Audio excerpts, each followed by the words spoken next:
Another day, another race. Virginia International Racetrack, Raceway, lots of action here, excellent racetrack. We're starting in the back, but we're not going to stay there for long as the two cars on our side take each other out before we're even into turn one. I'm now going on the inside of turn one. Turn one full of surprises. We make it past another car and we're cautiously trying to stay really tight on the right hand side. The car on our left, they're staying on their side of the track as well. We're hugging the curb here, the painted line, and now we're going to let them go. You don't have to win everything in lap one. Car's gone off on the right, and that's always nerve-wracking as they rejoin. We never know if they rejoin safely, so we're just going to power through here, hoping that we can avoid any kind of incidents. That has compromised our entrance into the section here, going a little bit long, but we can recover and trying to set up a nice, good run over onto the back straight here. Hello and welcome, thank you for joining. This is going to be a full race recap of my Mazda race in the Rookie Series. I'm currently licensed at D license, hoping to make my way out of D license into the C license by doing mixed classes and GT4 races, of which there will also be videos coming.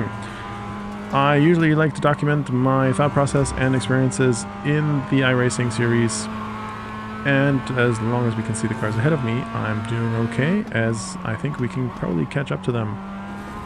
I do need to start qualifying. Car on the right, perfect, stays off track, excellent.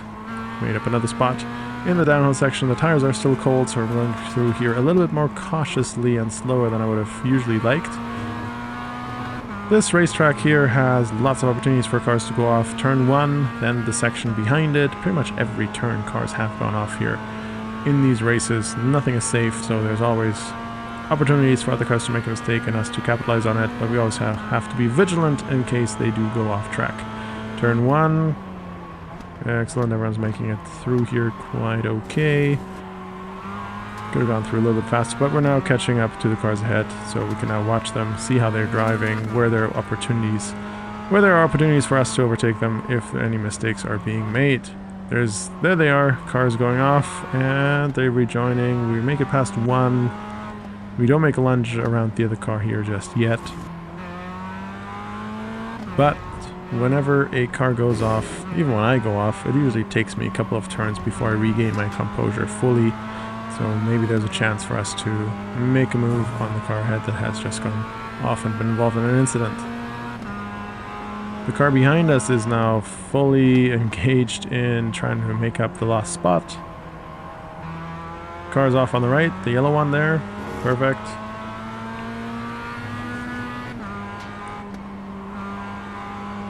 Now that the tires are coming up to temperature, I can be a little bit more daring through these turns. The car behind us is still there, the car in front of us is still there. They're really close now. So we gotta make sure that we don't make a mistake. The green car has gone off and had a moment, so we can make our way past it. Unfortunately, we now also have a car close behind us in our draft, so I am thinking they're going to make a move. They're going to make a move. We're staying on the inside. Inside is good.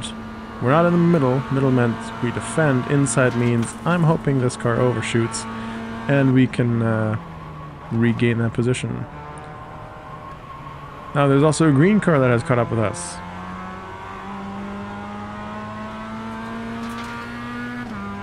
Well, now we're in the middle. This did not work out as planned, but hey, at least we haven't gone off track. We're still in the race. In these situations, I'm usually trying to keep my emotions calm, my head calm. Breathing is important. I have to remember to breathe properly in some of the more tense parts of this track. But again, the main focus here is to not make any mistakes, to not be unsettled by the car behind, trying to pretend that they're going to make a lunge or anything, and by also keeping an eye on the car in front of us in case they are braking at unexpected points that don't line up with my braking references, so that we don't slam into them. And we also have to make sure, one thing that I'm still working on is to not focus too much on the car ahead as well, because sometimes due to some kind of target fixation, if the car ahead makes a mistake, there used to be a tendency to then me going in the same direction and also making the same mistake and going off track with them.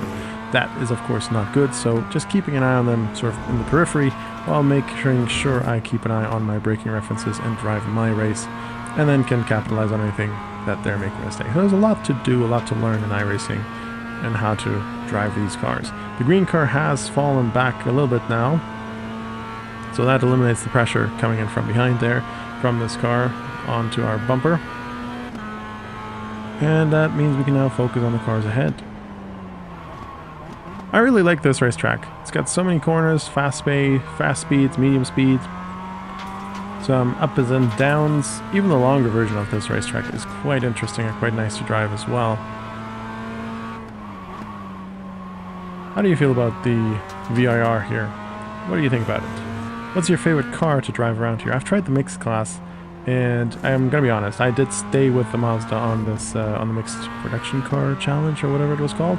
I did stay with the Mazda because I thought, A, the longer racetrack version is a new track, so that's one new thing, track essentially half a new track, and then driving with multi-class racing, that's a new thing. So I thought, well, let's keep one thing constant and keep in the Mazda. It didn't work out so well. I got knocked off the track. I was in the wrong spot by another Mazda, and then I was the back marker for the rest of the race. There's another car off on the side here, and we're making our way up the hill into the downhill corkscrew section where we're hopefully going to be able to catch up on the cars. I'm still trying to carry as much of momentum as possible through this right-hand turn there. It's not working out as well as I would have hoped, but it is getting better, so there's hope. That's the other nice thing about iRacing. Every season there are some small improvements, and just seeing those improvements is really very rewarding. We're too far behind the car to utilize the draft, but let's stay with them. There's another car behind us, but they're also too far behind to utilize the draft, so everyone is now driving their own race here. And we can focus on consistency, hitting the braking points, trying to improve, getting the braking references dialed in, getting the brake pressure, the releasing of the brake pedals, all these things, the turning in points, all these things dialed in as we make it around the racetrack.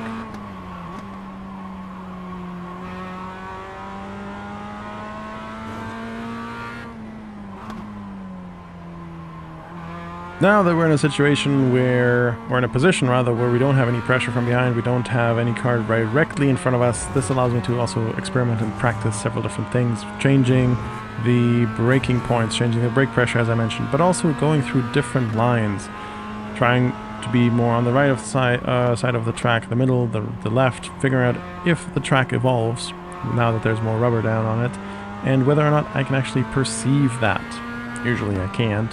Not necessarily. I can perceive that the tires are changing, my own tires, but I don't really know how the effect of the track is factored into this. But again, it's something I'm trying to look for to see if I can improve my own driving here and learn new things, pick up on subtleties, but as well getting the fundamentals right, practicing the fundamentals, trying to hit the braking points consistently, the turning in points, the gears, being in the right gear. Sometimes I'm off in the wrong gear, especially if there were other cars around, or I just accidentally gear down too much or up.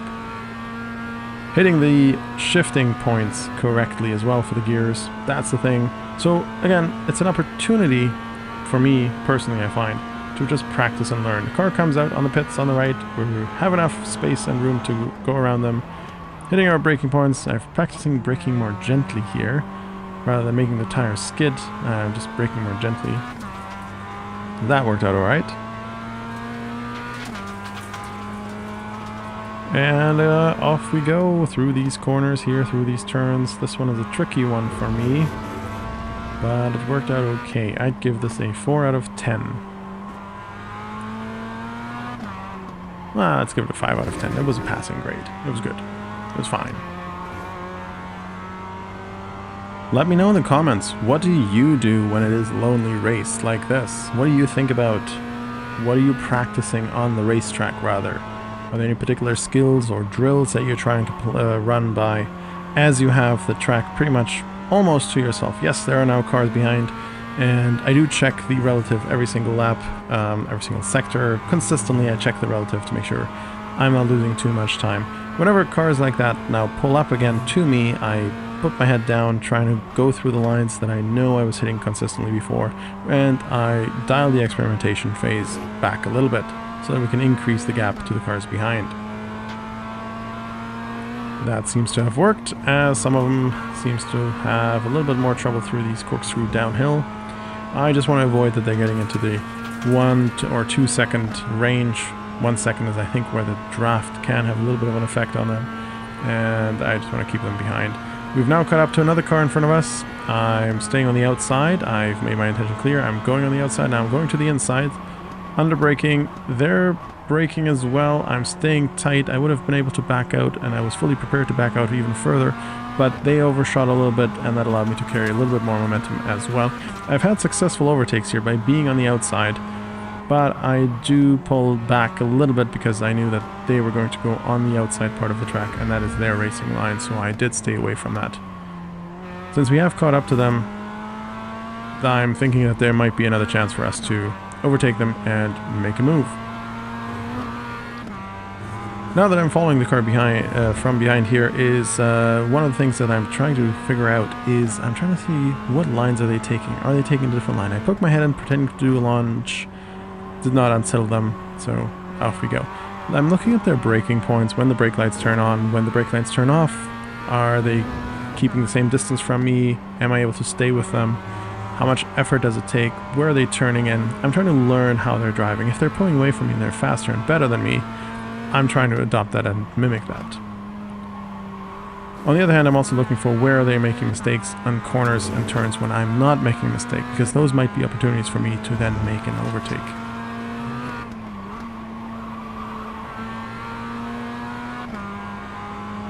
The other thing too is that as we are now following a car, I also need to keep an eye on the relative from behind, because I don't want the other cars to catch up and us to be slowed down by following this car. But it turns out they're actually quite fast, similar to me, which is also another great thing about iRacing. They pair you up with people that are of a similar skill set, so that makes it always enjoyable, and there's always going to be some people that you're able to overtake and some that you're going to be able to learn from.